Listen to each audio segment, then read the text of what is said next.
Right. So welcome aboard. Thank you, everyone, for being here. Thank you, Kath, for giving us the pleasure of listening to your wise knowledge about ELT, which is very important and very fruity. I'm sure we're going to enjoy this hour with you.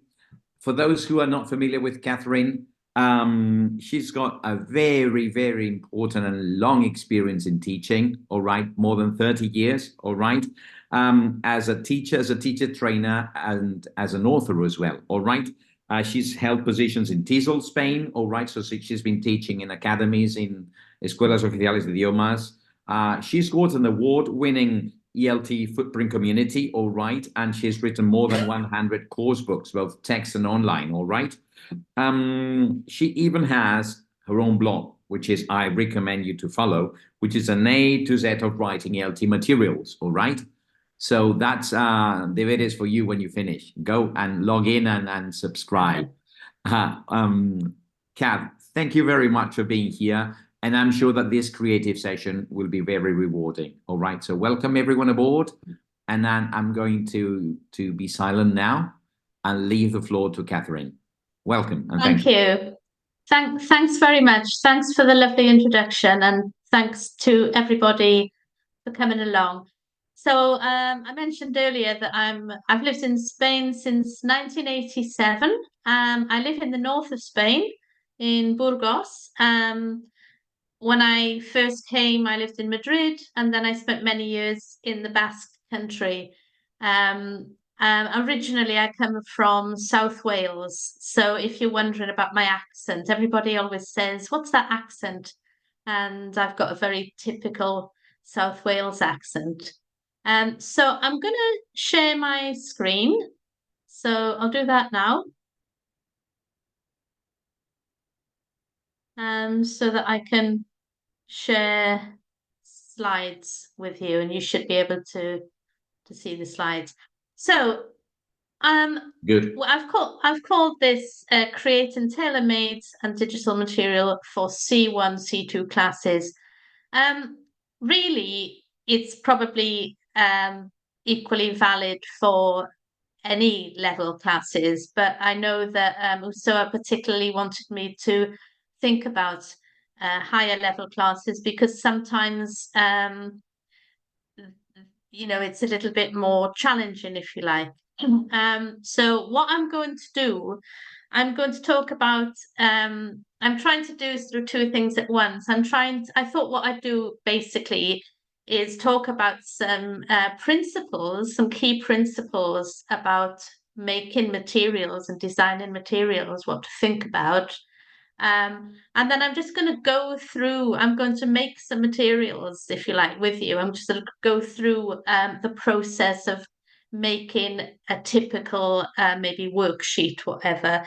And in the process of doing so, show you 8 or 9 different tools or websites that I use regularly when I make materials.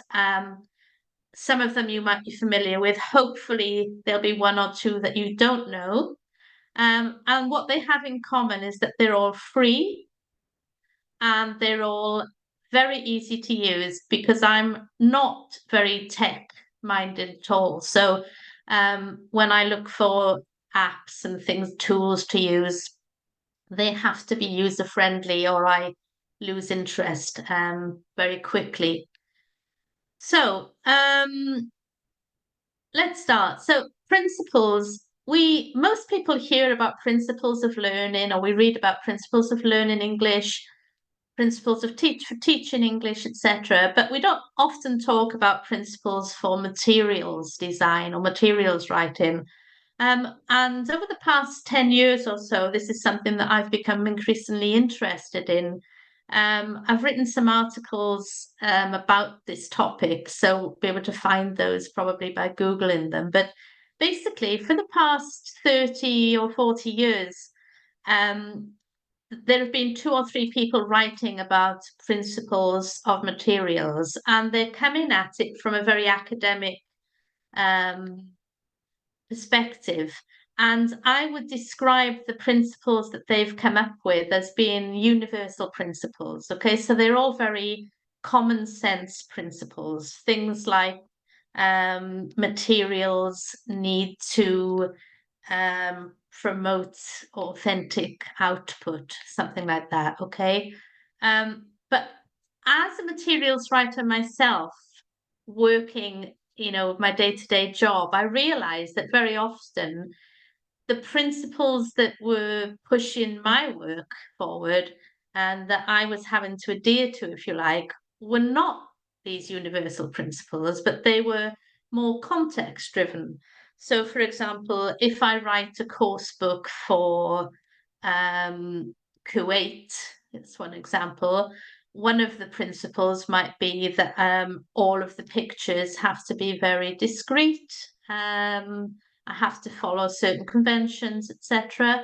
If I write materials for certain parts of the world, like maybe parts of India, etc., maybe one of the principles will be that everything has to be very simple in terms of design because they're low resource, so we can't have colored photos because they're going to print everything in black and white, etc.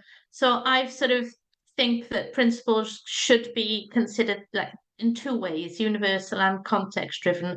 And then also, if you create materials for your own lessons and your own classes, and I think this is something that all teachers do to more or less extent, we can also bring in personalized principles. So that's things that you feel is important.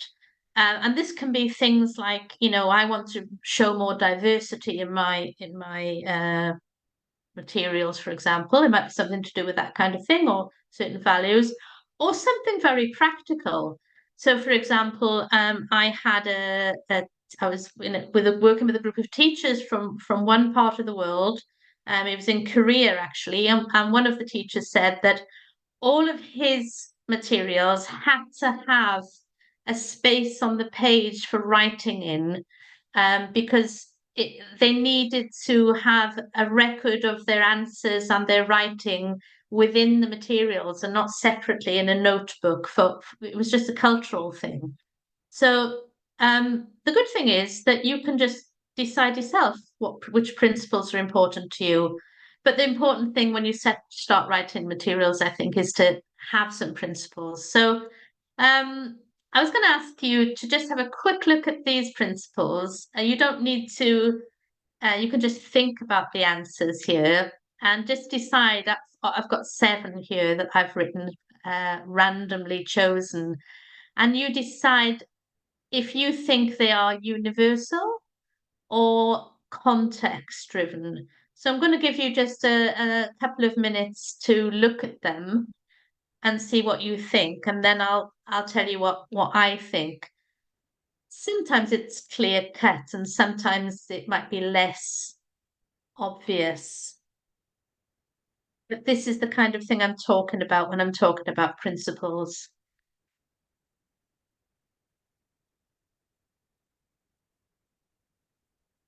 So I won't read them aloud, but I'm trusting you can all see them.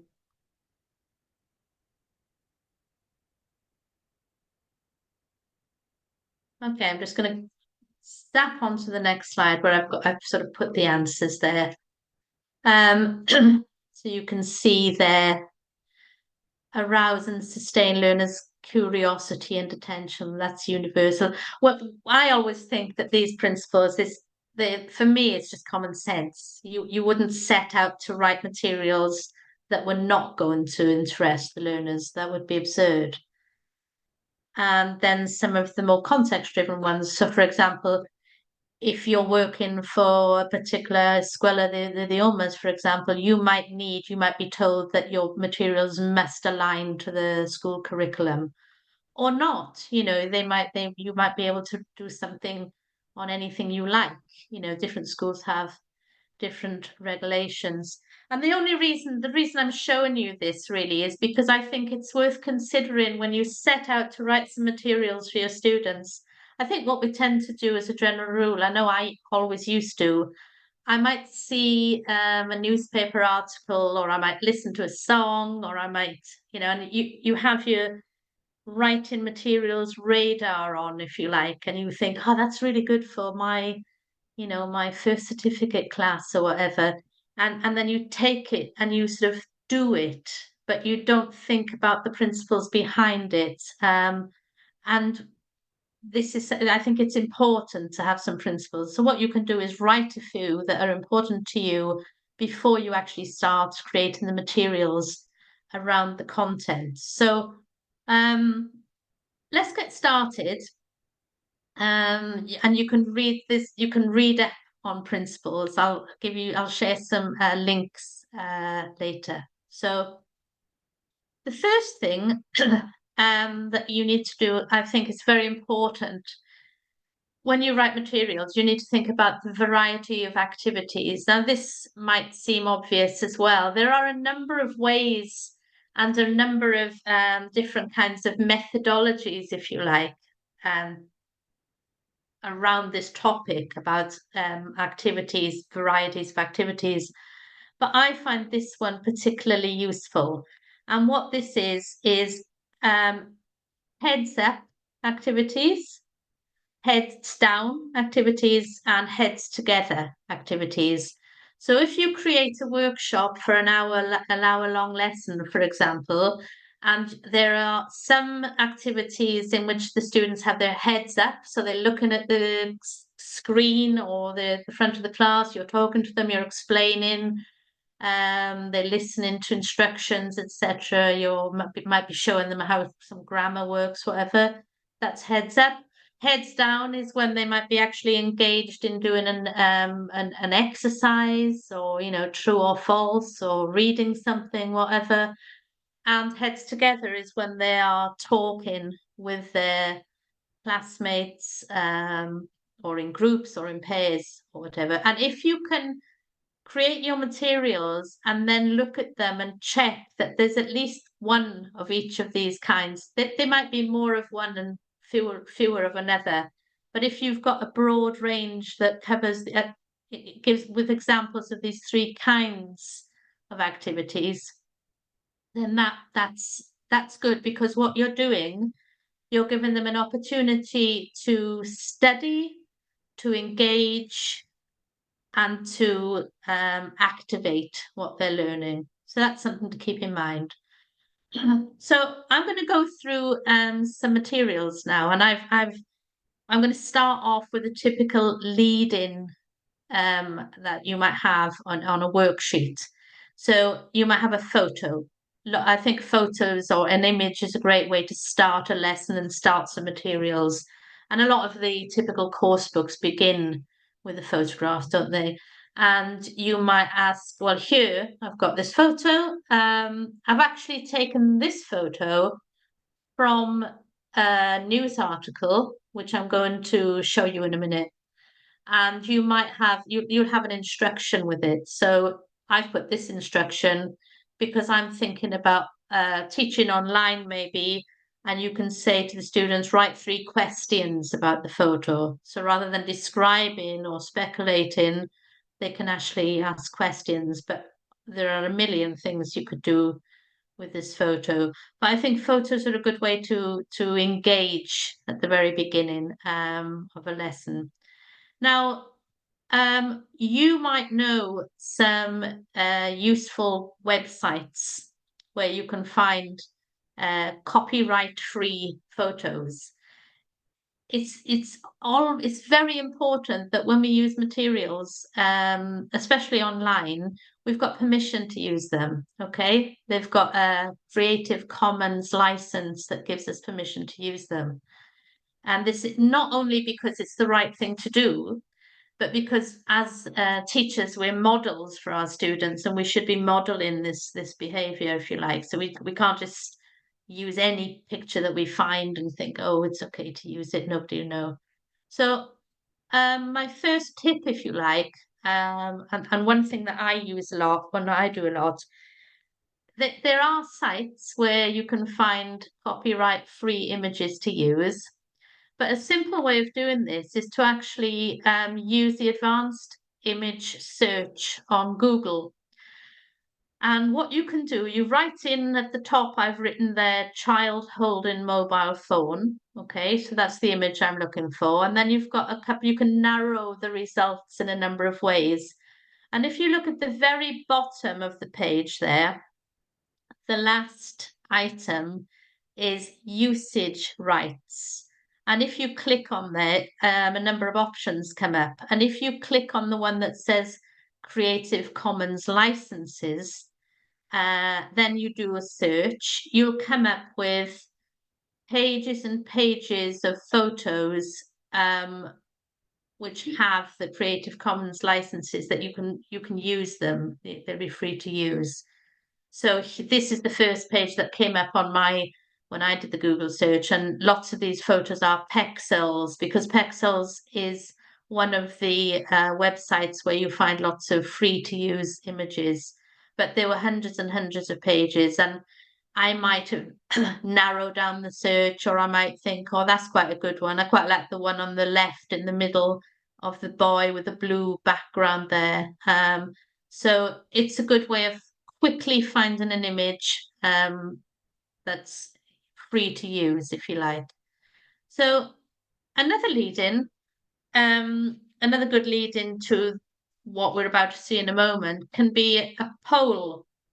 So I know teachers online, and I do this sometimes with trainee teachers, you can set up a poll before the lesson. So you get them all to answer this question, and then you can share the results in the lesson and start off in the materials by discussing the findings. So I did this 3 days ago on LinkedIn. I did a poll, and I asked this question: should mobile phones be banned from class in primary schools? And I asked people to vote yes, no, or it depends. And I asked them, if they said it depends, if they chose it depends, could they please comment and explain why? And this gave me quite some nice information, which if I were using it in a class, you'd be able to kind of talk about, etc. This is the results of that poll. So I sort of ended this morning and I grabbed it all. I don't know if this surprises you or not. 70% said yes. The people who I'm connected to on LinkedIn are probably mainly teachers and other materials writers, people working in education. So obviously, if the poll was done in a different environment, you might get a different set of answers. You know, if it were mainly parents or mainly children, it might be different. But what you can do with this then in your materials, we'll see at the very end, you might have an instruction to talk about the results and whether you agree, etc. And what we're leading up to is the main content. Sorry, we'll see that in a sec. So Mentimeter is another very easy to use website app. I don't know if you're familiar with it. Some of you might be. And you can use it to set up a poll. Obviously, there are a million ways you can set up a poll, but this is one that I use. And it's also really good for it's got other features like making a word cloud, creating questionnaires, making ranking exercises, which are quite good because you can set them up so that the students can work together, and so that you can, you see things moving up or down, etc. But that's another tool that I might use to do a poll. So I'd send out a link to the students, they complete the poll, and then in the beginning of the class, in the materials, it might say, look at the results of the poll, or guess which had the highest or the lowest responses. So this is the content of this imaginary worksheet then that I've created. And when I say worksheets, I mean it can be a print worksheet, or it can be an online, in slide, whatever. This isn't the entire worksheet, it's just the first part, okay? And as you can see, it's more than 5 months old. I chose it on purpose because I think one of those principles about engaging your students, I think one of the great things about teaching creating materials for your own classes is you can get something that's very topical. So something that's in the news this week, and I mean at the moment all over the country here we're talking about, the discussions going on about whether smartphones should be banned in schools. And I think most people have an opinion or have some ideas about it. So that's why I chose this. So what I would do would be to, again, with copyright, okay, you're not allowed to copy an entire article without permission and stick it into a worksheet. But if you're working online, or if you're working with higher level students like C1, for example, and what you can do is you can send them the link or you can show them the article from its original source, and then you've got no copyright problem. You're allowed to use anything in that way, a video or an article or whatever. So I've chosen this one.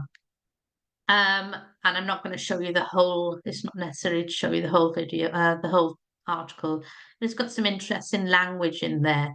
So what we need to do at the very beginning, I think one interesting thing to do is if we're going to use a text as the content of a lesson, some materials for a lesson, one of the first things I always do with a text is I put it into a language profiler to check the level of the text. So there are a number of different language profilers. This is one that I often use. It's called Vocab Kitchen, but there are others. Yeah, there's one called Text Inspector. There's one which is the Oxford text analyzer, etc.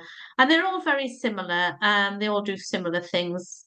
People have their own preferences, and it's free to use. So you cut and paste the text, and you stick it into that square there, and then you decide what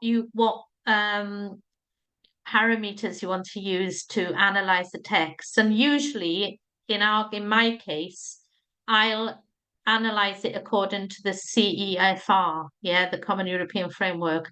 But if you work in a university, you might want to use the academic word list, and this will give you sort of a reading, which will tell you what the level is. This particular one, Vocab Kitchen, is quite good because it gives you a color-coded analysis of every word. Obviously, it's not only about vocabulary when you're talking about level, it's about the whole, the grammar, etc. But it gives you a bit of an idea. So I can look at this immediately and I can say, okay, we've got a few C1 words, lots of, there's always obviously more of A1 than A2, etc. And then you'll notice there are some words there that are not color coded, and that's simply because they haven't been input into the data. So smartphones, cyberbullying, UNESCO, UN, and I think that probably everybody would understand those anyway, and there are lots of cognates as well.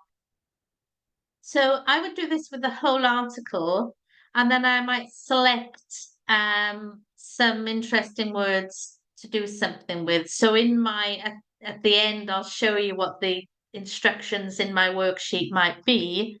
But after the reading, maybe after a pre-reading and then maybe a comprehension activity, I might do something with some of these words. So I might collect some words. So I've collected 10 words from further down in the article.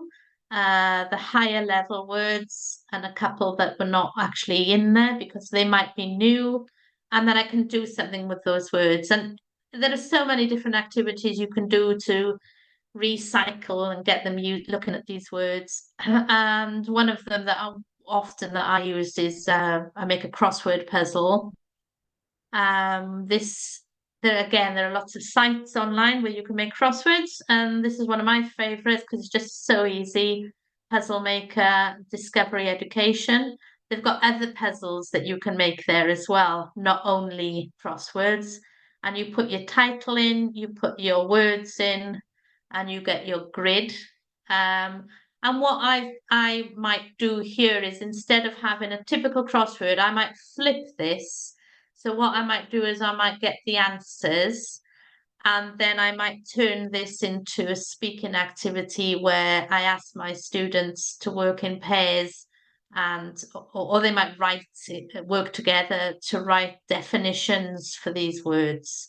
So they need to understand them and maybe look them up, etc. But it's something quick to prepare. Then I might think, I'm thinking now about the heads up, heads down kind of thing. So for a heads up activity following on, like, so they've had their reading text, they've had a lead in, either the picture activity or the poll and the discussion. Then they've done some reading, then they've done some maybe vocabulary work, etc. And now I'm thinking it's time to have some speaking practice. So I might have some role cards. So this is this is ChatGPT, okay? So I know that in the opening session for this event, Nick Peachy was going through loads of ChatGPT ideas, and I think he's very right in I use ChatGPT quite a lot to generate ideas, come up with lists of things, etc. And the more I use it, the more I realize that it's all about how careful we are with the prompts that we write. So this is the prompt that I wrote. It's funny because I always begin, it's very British. I'm very British. Please, I'm saying please. I mean, it's it's not even a human being. Please write 4 roll cards for students A, B, C, D. The topic is, the 4 roles are, please write clear instructions, etc. And this is what it gave me. And I might, if I were to be putting this into materials, I might decide to edit some of this. I might decide to change something. I might ask it to change one of them, etc. But it's pretty good, actually. It's pretty good because the 4 cards are pretty much the same length, and it gives in different types of it gives you the opinion and then the instructions. And I quite like student C, it says you're undecided, and then it says share your mixed feelings. So I think it's done a good job. So I might use this pretty much as it is and include them in the materials. And then as they're speaking, as the students are doing the speaking activity, I might be listening to them, and rather than interrupting them, obviously if they need help or support or whatever, I might jump in or whatever. But in the materials, when I talk about materials, I'm always thinking about 2 sets of materials that work together. And one is what I'm creating for the students, and the other that sort of sits alongside them is materials for the teacher. So if you're writing materials for your own students, it's a good idea to also write some materials for another teacher. Yeah, you might never give the materials to another teacher to use, but it's good to consider the teacher's instructions, even though you might just be using them yourself. And you might include things like the answer keys or extra information that you want to give, etc. So this is a homework task, and basically what you do, what I've done, is suggested to teachers that they watch and monitor as students do a speaking task, and make a note of 1 word or 2 words that each individual student has mispronounced or has a problem with, or is a little bit shaky with. Doesn't need to be any more. One is enough. 1 or 2 is enough. Plenty. 1 is plenty. And then you can give individualized, differentiated homework, if you like. And this website, I don't know if you're familiar with it. It's really great. So basically what you do on this website, so you give the student the word, I've chosen the word comfortable because in my experience of teaching Spanish speaking students, it's a word that even when they're at a high level, they often mispronounce and add in an extra syllable. So I've just chosen this word at random, and you write it in, and then you can select all English, all accents, etc., or you can click specifically on UK or US or whatever, and it's got other languages as well.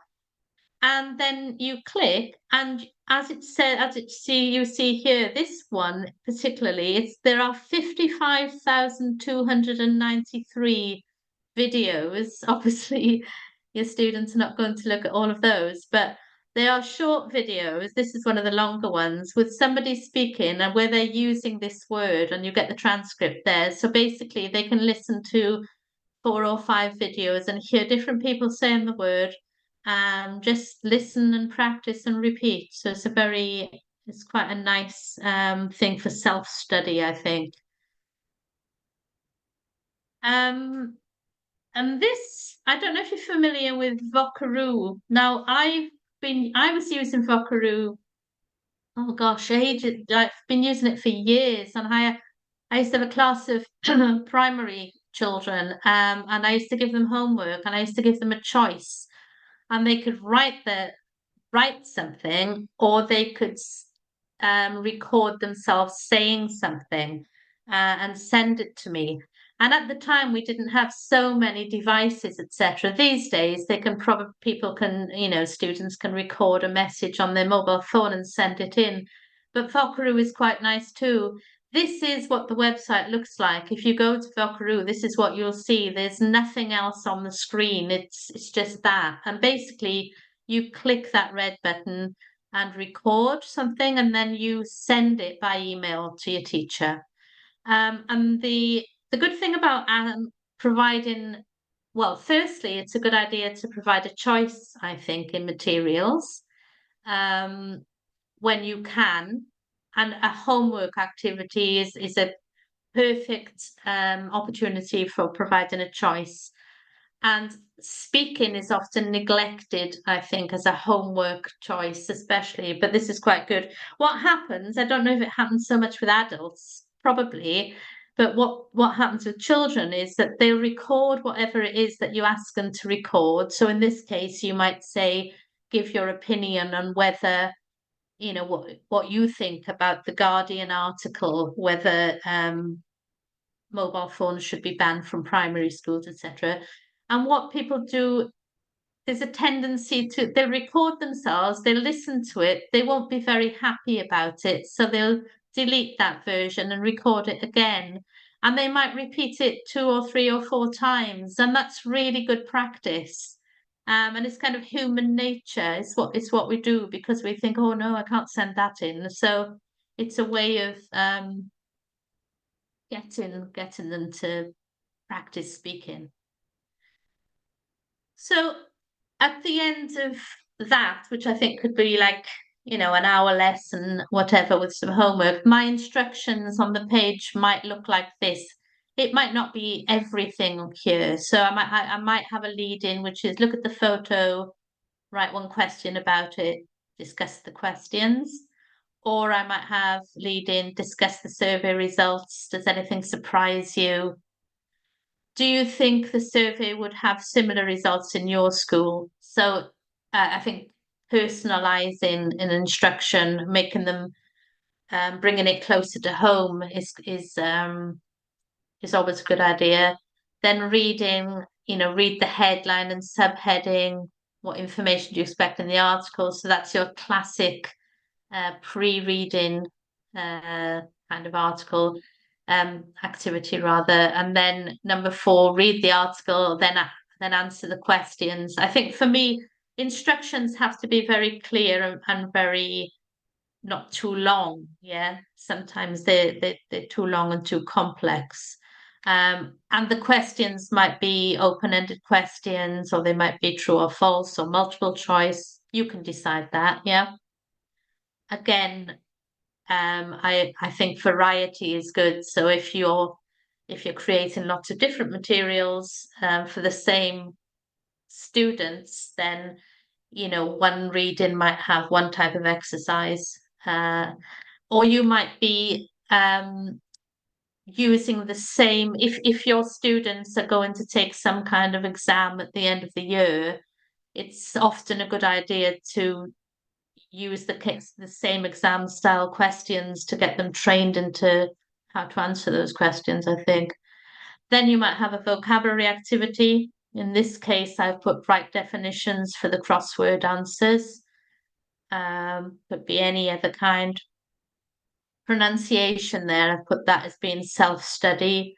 But there might be in an article, for example, I think if I find an article that I'm going to use with the class and I go through it,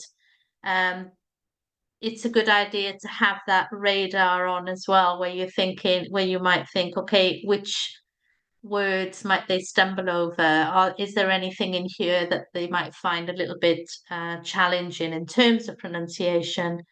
And then you can focus on it with the whole class, if that might be useful. Then I've got a speaking activity. Read the roll card, have a discussion. And I think a nice thing at the end of some materials is share one takeaway from this lesson, and that can be done in a number of ways. It can be shared publicly, and you might, if you're teaching online, then you know you might be using a Padlet or a Jamboard or one of these shared spaces, or in a classroom, it can just be simply maybe on a post-it or just orally around the class or whatever. But it's a nice thing, like, to just reflect a little bit on what they've just done, and gives you a little bit of feedback too on the materials. And then for homework, you might have the pronunciation activity there with the self-study thing, the Youglish. And then the second homework activity there, I've suggested write a letter to the Guardian in response to their article, or record an audio in response to the Guardian article. So again, I think this thing at the beginning that we saw, one of the major principles about engagement, etc. I think offering choice increases engagement. I mean, the evidence supports that as well. So I think whenever we can offer a choice of some kind, it's good to do so. And it's good to actually write it in the instruction. You've got this or this. So, sorry, I'm going to go back there just quickly. So if you look through this, I'm not going to ask you to look through it all now, but you'll see that there will be a more or less of a balance between heads up, heads down, and heads together. So that they'll be speaking to each other, speaking to you, listening to you, and there'll be quiet time, if you like, when they're engaged in their activities. So I think a checklist I think it's a really good idea to have a plan with some principles at the beginning and a checklist at the end to go when you're writing materials.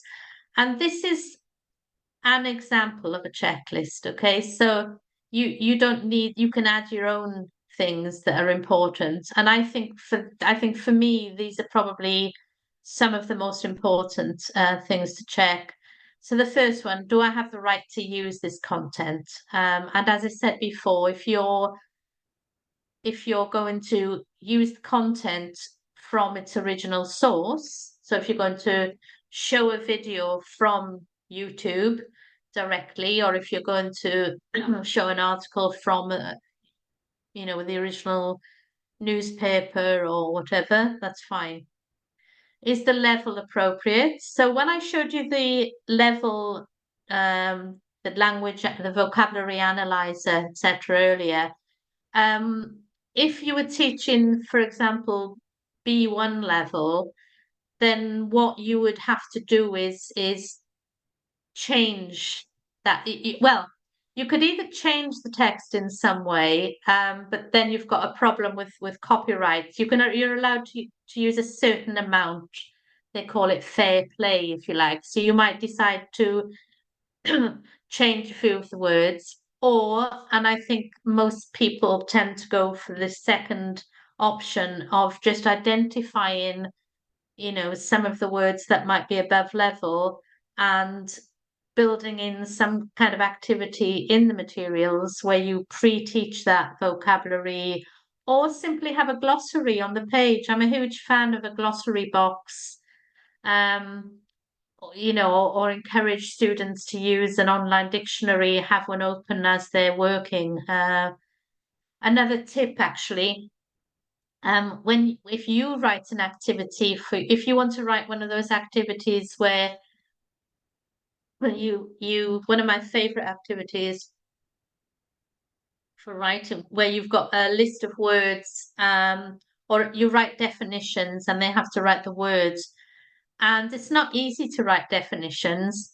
And sometimes with dictionaries, the definition, the language is complex. So I always use a children's online dictionary or print dictionary when I get definitions, even if it's for adults, because the language will be simpler. So that's a tip. So then, is there a variety of activity type? And here I've got the heads up, heads down, heads together. Another one of these ways of seeing, differentiating between activity types is, you might have seen ESA, which Jeremy Harmer came up with, and E stands for engage. S stands for study, and A stands for activate. So it's the same idea, they're different activities need to be doing different things with that language. Are the instructions clear? One tip that I often give teachers who write materials frequently is to build up a bank of instructions. So if you're going to be writing materials a lot, if you build up a bank of instructions, that means is you just cut and paste the instructions. So for example, if you have a gap fill, there are 1,000,001 ways of writing that instruction. Yeah, you can say, for example, fill the gap with one word, or complete the sentence with a word, complete the sentence, use one word. There are lots of ways to say it. So I would say choose the simplest one and then use it again and again. Be consistent, because consistency is quite important too. And also, if you build up a bank of instructions that you can use, cutting and pasting into materials, it also becomes a kind of resource for when you've got a bit of a mental block and you can't think of an activity type. You can just look at your bank of instructions and you can think, yeah, I can match the sentence halves or whatever. Is there a logical sequence of activities? When I've been working as a materials writer and writing course books, especially in the early days, one of the most common feedback comments that I used to get from editors was,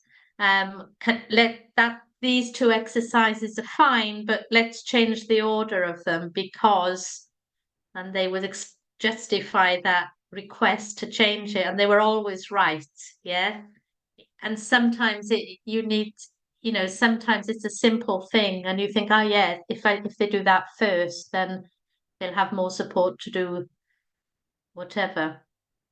Will every student be able to access the materials? Obviously, this is very important, and you might need to create different versions of activities, or send, make a PowerPoint, but also make a print off thing or whatever.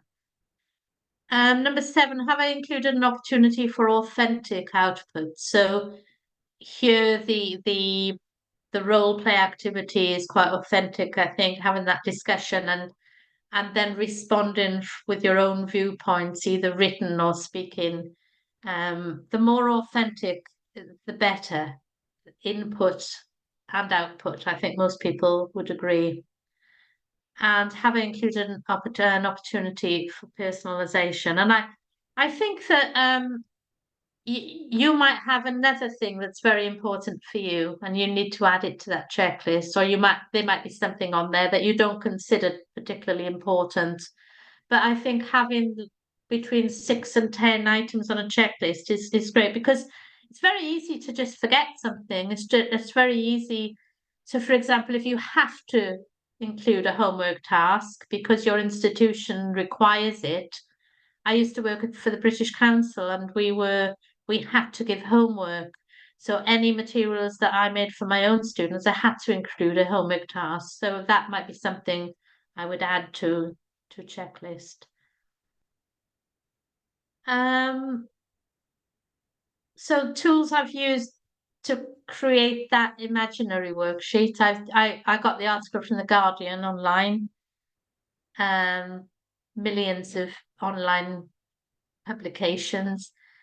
The noun project, at the very beginning, I'll show you again in a sec, when I had that heads up, heads down, heads together, those symbols come from the noun project. Now, the noun project, if you look it up, some of you might already know it. It's a bank of very simple images. They're classified under different topics, animals or cooking utensils, whatever. Or you can just do a search. I mean, I did a search for head up or speaking, whatever, and they're free. Yeah, so you can just download them and use them. And they're really great, actually. In fact, I've seen teachers do projects where they've asked their students to use the pictures in the noun project to tell stories. So they're allowed to get 12 pictures, etc., and then they use them as a kind of storytelling tool. But yeah, look it up. Then I use the Google Advanced Image Search for the picture that's copyright free. Mentimeter for a poll. I use Vocab Kitchen as the text analyzer, but as I said, there are others out there. Then I use Discovery Education to make a crossword puzzle really quickly. And again, there are others out there that I think what those of us who make materials, I'm sure you're the same. There might be 20 things out there doing the same thing, but you find your favorite thing, don't you? And you get used to it. Then I use ChatGPT. And then I used Youglish for the pronunciation practice. And I suggested using Vocaroo to send in a recording. But obviously, there are, again, mobile phones these days for that kind of thing. So I've come to the end. Managed to keep to the time. So if you go, that's our website, Writing ELT Materials, and then within that website we've got a blog, which is an A to Z of Writing ELT Materials. I mean, we're adding to that blog we're trying to do 2 posts a week now. I say we that because it's me and my colleague John Hughes, who some of you might know. And if you want to get in touch about anything, you can send an email there. And I'm also going to prepare a list of resources and extra reading for. I'll just give it to USU and the APAC people to make available for everybody. That's very kind, Katherine, and we'll make sure that it gets to the audience. Great. I'm going to stop sharing.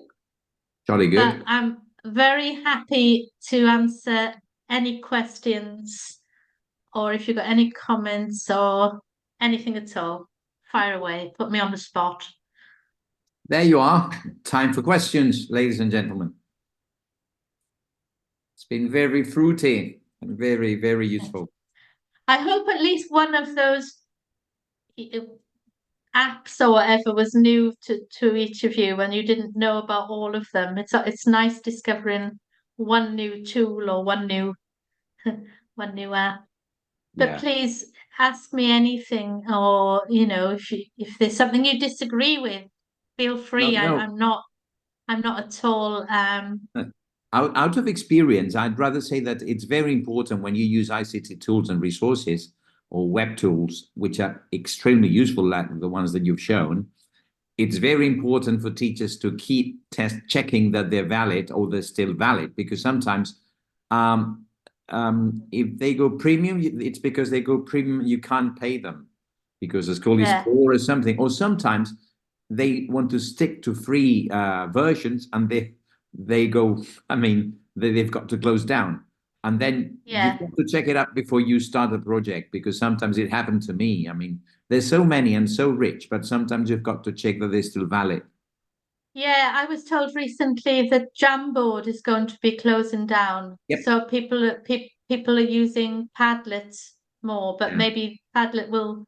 I think that the key thing there as well, I think, is to just be in touch with other teachers, and you know that's where you hear about things in either in the physical staff room or in teacher groups or in social media, whatever. But being in touch with other teachers is fundamental, really, in every respect.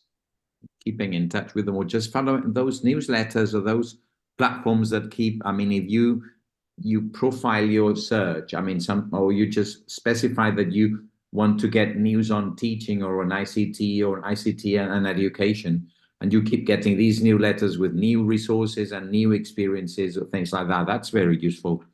As you said, got to be up to date and cautious. Yeah, and I think there's the thing about paying for things too.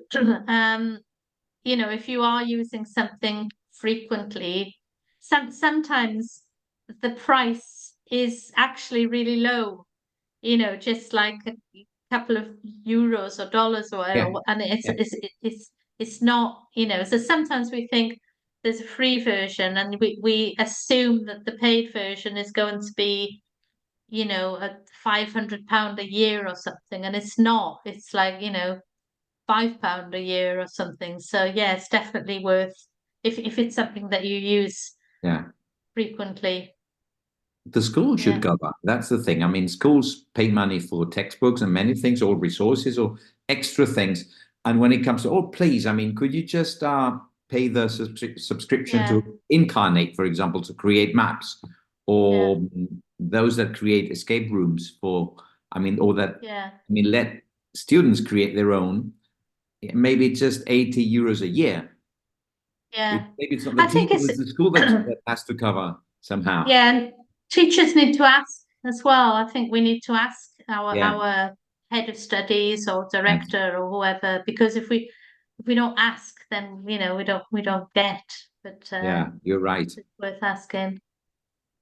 No questions? No. Alexandra, Ah, wiser.me. That wiser.me is incredible. Yeah. I haven't heard of that one. I'm going to make a note of that. It's good. So does everybody here write materials for your classes? Do you create materials? Because I think most people do. Sometimes because the course book is not fit for purpose, or maybe there's just sections of it that that they don't like, or yeah, Yeah, and it's not black and or white. I mean, that's what you said. You can have your textbook and make use of some sections and then create your own materials. I mean, that debate that no, no, I don't want any textbook in class. I mean, it's not that. Maybe it's not necessary to go that far. yeah. I think it depends on a lot of things, and I mean, when I was teaching full time, I used to sometimes I have to use a course book that I didn't like at all, but the fact that the students had bought it and paid good money for it, you know, I felt morally obliged to use it because, you know, they'd spent money on it. So, but yeah, there's always ways that you can repurpose things or just add things. Oh, no course book from the first for the so right. That's quite, it's good that you share things, Alexandra, because that's another thing as well. I think that's important. You know, when if you're working for an institution and you're creating materials for a class and your colleagues creating materials for their class and you're both doing the same thing for the same, it would be, and I've been in that situation when we're all doing it individually, and it's much better if we can share things or work together and have, you know, It's true. Makes perfect sense, but it doesn't always happen. Some people are more are better at sharing than others, let's put it that way. Yeah. Yeah. Any other questions or any? No. Everybody wants to go and have a, well, I don't know, a cup of tea or a beer. What? Yeah, we really appreciate you being here because, I mean, you've been teaching all morning and afternoon, probably most of you, and then you just spend 2 hours in sessions like this. So, I mean, it shows your enthusiasm and your devotion. Thank you very much to everyone for being here. Especially thank you to Katherine for giving us such a rewarding talk with lots of important and relevant concepts, as well as very, very useful resources. And I always say that if people are familiar with Doraemon, the magical cat from Japan, he's got a pouch and he has lots of things in his pouch. And whenever he needs them, it just picks them up. It's not a matter of just feeling overwhelmed. It's just putting all these things in the pouch. And once in a while, I mean, you'll make use of them. I mean, that's the thing. I'm very happy to have been here with you, Katherine. Thank you very much. And Thank you, everyone. Okay. Thanks for having me, and thanks everybody.